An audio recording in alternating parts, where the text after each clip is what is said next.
So what you're hearing is actually a little drum machine that I invented and I sell. My company is Delptronics. And so I think what uniquely qualifies me to talk at Maker Faire, as I've done several times, is that this company started as a hobby.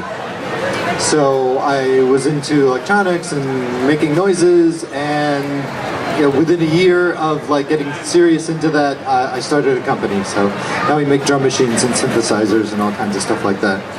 And but I'm not going to talk about the company. I'm going to talk about rhythm.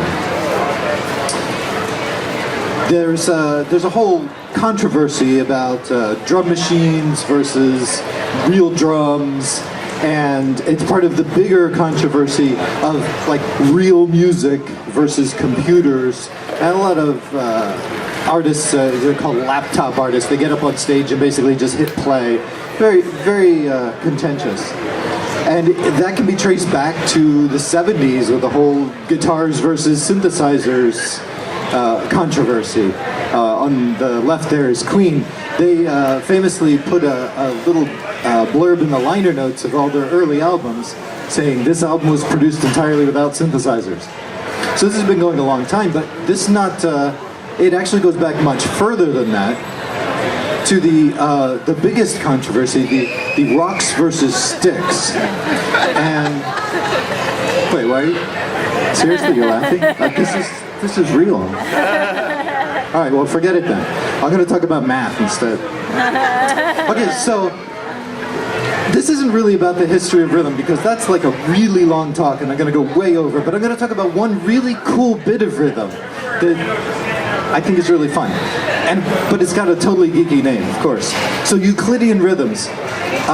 This guy, Godfrey Toussaint, he was doing research into music and doing a mathematical analysis of music.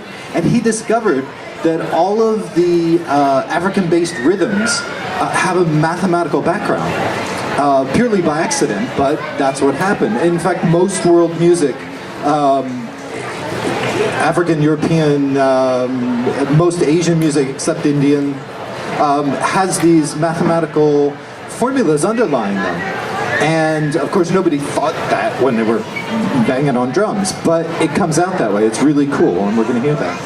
So the basic of it is that you take the number of steps and you divide it by some integer number, and it produces a rhythm. It's really actually quite simple mathematically. So let's say you have 8 beats in a measure, and you want 2 beats and 2 rests. So you just take 8 divided by 2, and you get 4. So every 4 beats, you're going to hit the drum. Obviously works the same with it. 2.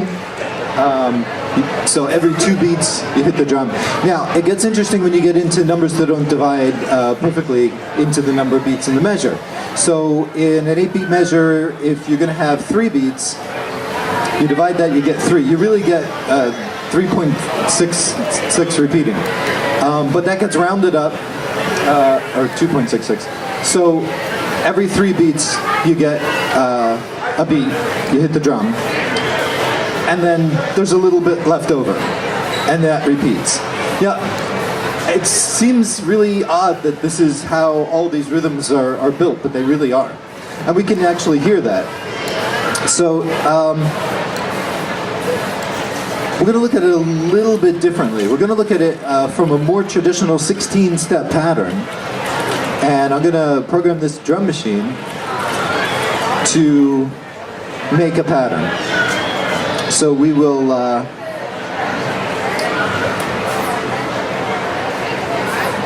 do there. So if there's going to be 4 beats, you take 16 divided by 4, and every 4 measures, there's a drum sound. And it sounds like that. So it's a classic, it's a 4/4 beat. But it works with anything. So if we were to say we want 5 beats, well, you divide that out, you get 3.2, you round it to 3. So every 3 beats, you get an actual drum head. So let's change that.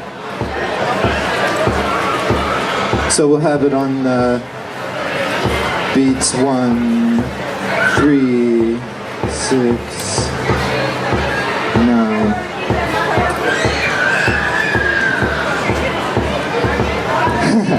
Okay. So 1, 2, 3, 1, 2, 3, 1, 2, 3. There you go. So, and you can see at the end there's leftover. So that's basically how the beats work.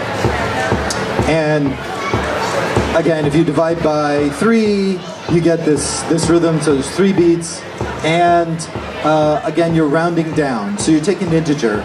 Actually, if anybody's a computer programmer, this same concept is used in graphics programming to draw lines.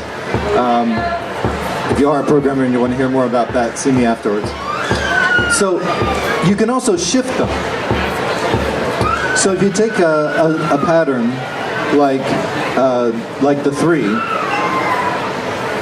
and so you put the beats on, 1, 6, and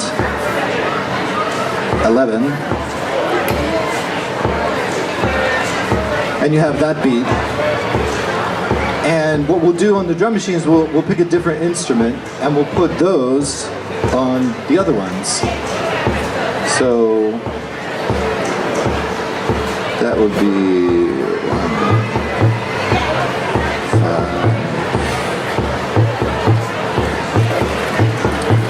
5. So if you have 2 drummers and they're playing at the same time, you get rhythms like that. So that's just by shifting it by 1. So if you have a whole bunch of people and they're beating drums, you might get a rhythm that sounds like this.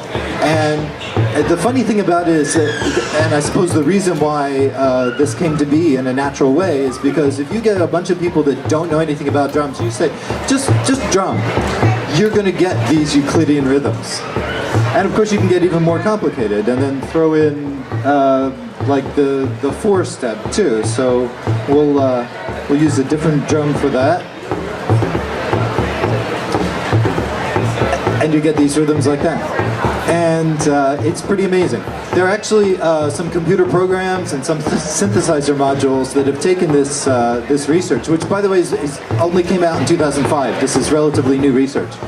And they make it really easy, so you just turn a knob and increase the number of drum beats, and it generates these by hand.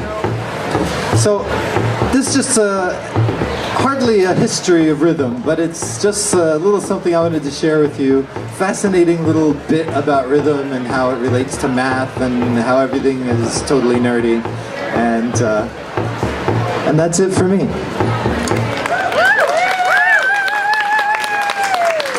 So before I get down, does anyone have any questions? All right, that's fine.